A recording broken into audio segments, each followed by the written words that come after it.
Sobrecarris hoje viva no passeio especial da APAC, uma circulação pelas beiras com carruagem Schindler pela primeira vez. Já sabemos que o projeto é repetir passeios na linha da Beira Baixa com recurso a estas carruagens que já conhecemos bastante bem da linha do Douro e que tem sido um sucesso a nível turístico. Hoje, neste episódio, falamos sobre aquilo que é um quase boicote ao futuro da linha do Voga, com a renovação à vista, o operador e gestor de infraestruturas parecem mais uma vez de costas voltadas. E em Badajoz, há quem, vindo da Ucrânia, procure um comboio até Portugal e mais uma vez fica à prova a falta dos comboios internacionais. São temas para hoje. Carlos Cipriano e Diogo Ferreira Nunes, viva, bem-vindos. Olá, boa tarde. Carlos, começamos com a tua história sobre a linha do Voga, que tem um troço central que neste momento está sem operação comercial, que serve apenas para que as automotoras se desloquem até às oficinas de Cernada para serem vistas nas oficinas, obviamente. O gestor de infraestruturas vai renovar esse troço e vai permitir de novo que existam circulações comerciais por parte da CP, caso seja do interesse da CP, e a CP já disse que sim. Mas não é tudo tão bom como possa parecer. Não, porque parece que tudo foi pensado à revelia do operador, porque a renovação ou a suposta modernização que a IP pretende executar nesse troço central da linha do Voga, e ao que parece em praticamente toda a linha, é mais uma vez uma modernização low cost. Porquê? Porque vai manter velocidades de pouco mais de 30 km/h, o que obviamente não é uma boa solução para a operação comercial. Acresce que a IP ainda há pouco tempo retirou os AMVs, portanto as agulhas das estações de Bem-Posta e Albergaria, e portanto ficou ali um troço único de 29 km onde não é possível fazer cruzamentos, o que é obviamente incompatível com uma exploração comercial óbvia. O que é que me parece desta história? Obviamente que a CP, por outro lado, já disse que pretende usar aquele troço central para a operação comercial. Não sei como é que é a comunicação entre as duas empresas, porque efetivamente não se compreende. A CP diz que era uma coisa, a IP aparentemente não sabia ou não quis saber. O que me parece aqui é o seguinte, é que o gestor da infraestrutura tinha tudo preparado há uns anos atrás para fechar o troço central da linha do Voga. Faria um PMO ali na zona de Passos de Brandão e, portanto, a linha do Voga ficava transformada em dois cotos, em dois ramais. Um Espinho, Oliveira das Meias, o outro Aveiro, Cernada do Voga. E, portanto, resolviam assim de uma assentada aquilo que parece ser uma chatice para o gestor das infraestruturas, que era aquela linha de via estreita, cortando-a e, portanto, ficando ali com aqueles dois ramais. Como, entretanto, há um governo que diz, não senhora, isto é para manter e é para reabrir e é para modernizar, o que me parece aqui é que é um bocadinho aquela história do menino que faz birra, da criança a quem a mãe manda fazer um recado e que vai fazer o recado contrariado e depois que faz mal. É um bocado isto que me parece, porque, ok, acabaram por ter que modernizar aquele troço central, mas estão a fazê-la da forma pior possível e de costas voltada para o operador. Tendo em conta que aquele troço terá uma velocidade comercial na ordem dos 30 km/h, ter um cantão com 29 km é um problema, Diogo. Ter um cantão daqueles é meter as pessoas a um canto. E que canto é? É o canto do carro. É numa altura em que os combustíveis estão a bater recordes constantemente por causa da guerra na Ucrânia. É literalmente convidar as pessoas a continuem a usar o carro, continuem a gastar dinheiro, continuem a não ter a possibilidade de ter o direito à mobilidade.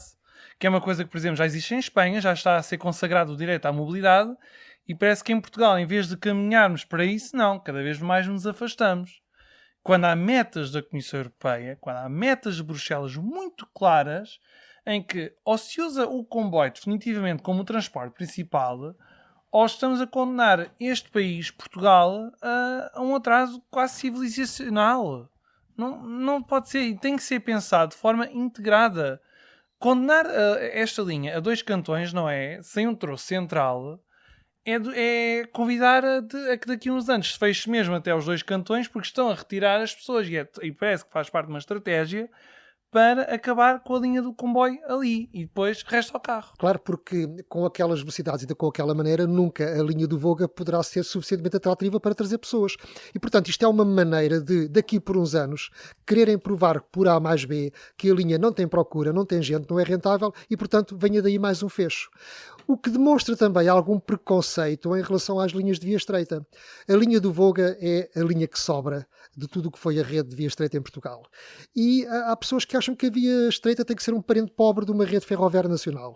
Não é verdade. Eu às vezes fico surpreendido com a ignorância de alguns quadros das empresas públicas de transportes em relação a alguns assuntos. Um deles é a via estreita, porque parecem ignorar que noutros países as linhas de via estreita desempenham um papel fundamental, andam cheios de passageiros, transportam muita gente, transportam mercadorias e são linhas de caminho de ferro como as outras.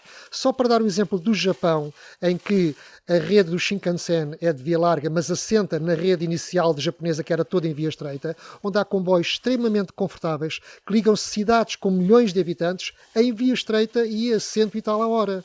Vamos à Suíça e vemos quantas linhas de via estreita lá existem, com comboios modernos, com comboios de longo curso, regionais, com carruagens restaurante e, portanto, bom, para não falar, já agora o exemplo oposto à Suíça, a África, onde grande parte dos caminhos de ferro são todos de via estreita, não tem outros, e tem comboios de longo curso. Veja-se, por exemplo, o caminho de ferro de Benguela, que são 1400 km. E já que falaste na Suíça, já vão começar a circular no final deste ano algumas automotoras com capacidade para circular em via estreita e em via larga. O que é preciso fazer para convencer que só o comboio é que nos pode continuar a dar o direito à mobilidade, mas sem causar danos ao ambiente? De recordar também que naquela zona, por exemplo, entre Oliveira das Meias e Albergaria, há algumas tardes na hora de ponta, são meia dúzia de quilómetros, são para aí 20 ou 20 e poucos quilómetros, mas chega-se a demorar 1 hora de carro, porque aquilo é uma zona com uma grande atividade, tem um tecido económico muito interessante, e portanto tem a linha industrial e de serviços também, e portanto há muita gente ali naquela zona, e aquelas horas de ponta demora-se 1 hora às vezes para percorrer 20 km,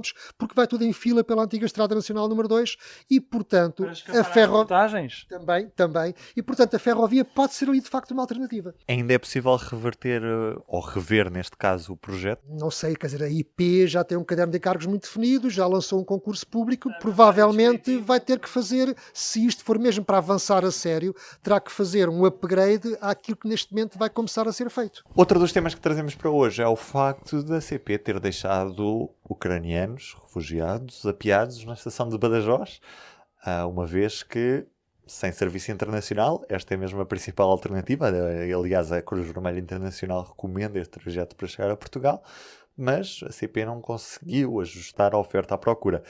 Carlos, o que é que aconteceu? Penso que terá havido algum problema de comunicação ou alguma falta de flexibilidade por parte da gestão da CP, o que costuma ser habitual, para adaptar, como tu dizes, a oferta à procura, porque já se sabia que havia um fluxo contínuo de refugiados ucranianos a chegarem a Badajoz e que vinham para Portugal de comboio.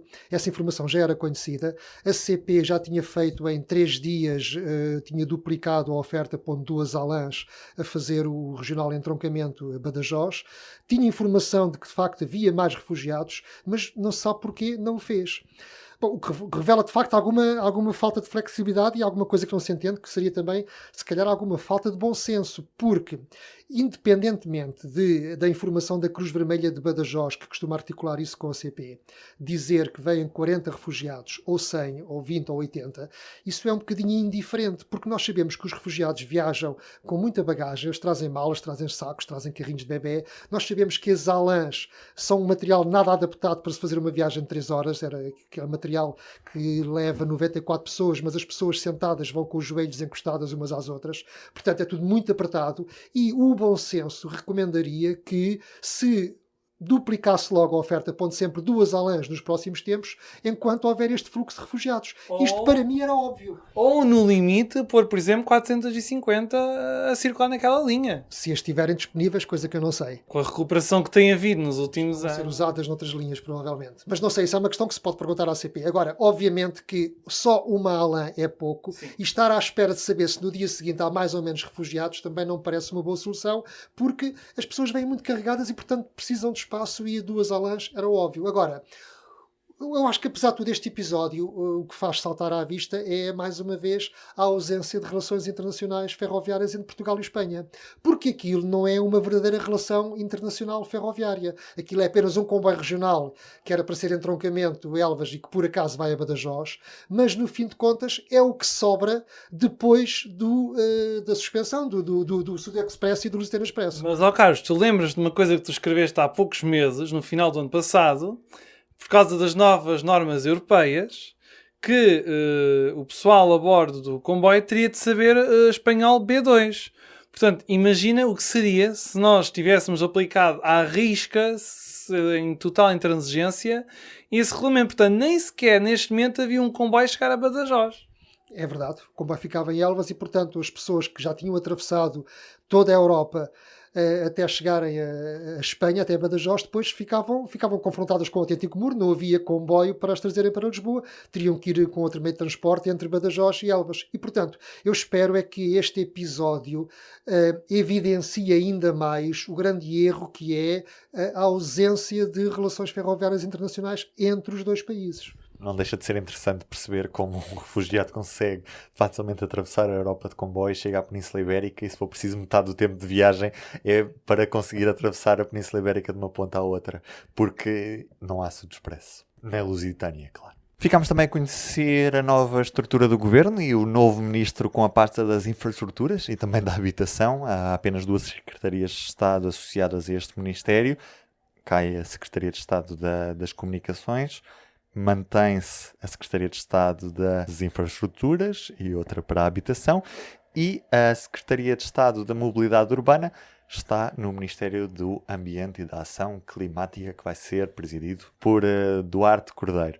Nas infraestruturas mantém-se, lá está, Pedro Nuno Santos, que já tinha a pasta desde que ascendeu este cargo, depois de ter sido Secretário de Estado dos Assuntos Parlamentares. Supostamente Pedro Nuno Santos e Duarte Cordeiro dão-se bastante bem, até porque antes de Pedro Nuno Santos passar a Ministro das Infraestruturas e da Habitação, foi precisamente Secretário de Estado dos Assuntos Parlamentares e estão associados a uma das correntes do PS, que é a corrente dos jovens turcos, se não estou em erro.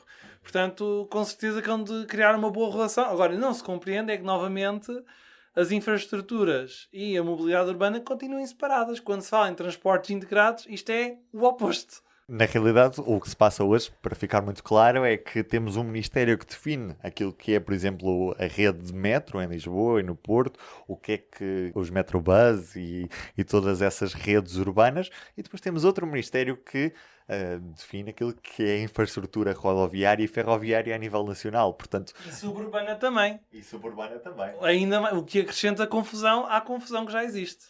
E não só acrescenta confusão, como contraria tudo aquilo que devia ser um princípio básico de uma rede de transportes, que é o seu funcionamento em rede. A partir do momento em que está dividido em 2 ministérios, podemos dizer adeus a esse desejável funcionamento em rede. O nome de Pedro Nuno Santos já o conhecemos do mandato anterior. O que é que podemos esperar deste Ministro das Infraestruturas e Habitação neste novo mandato, Diogo?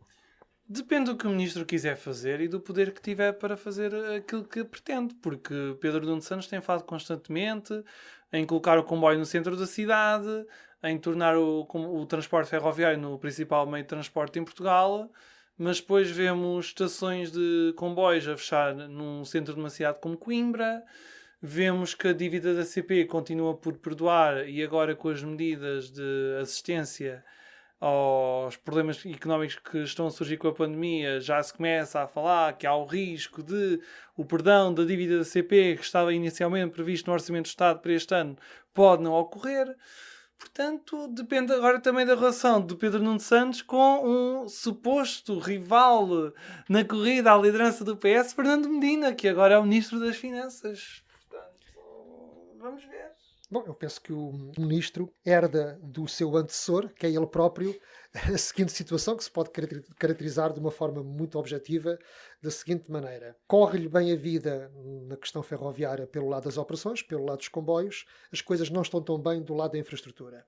Ou seja, aquilo que ele prometeu cumpriu, conseguiu recuperar a CP que estava há 3 ou 4 anos num estado comatoso e, portanto, conseguiu, através de um bom trabalho da CP, recuperar material, manter a operação e as coisas estão a andar comprometido.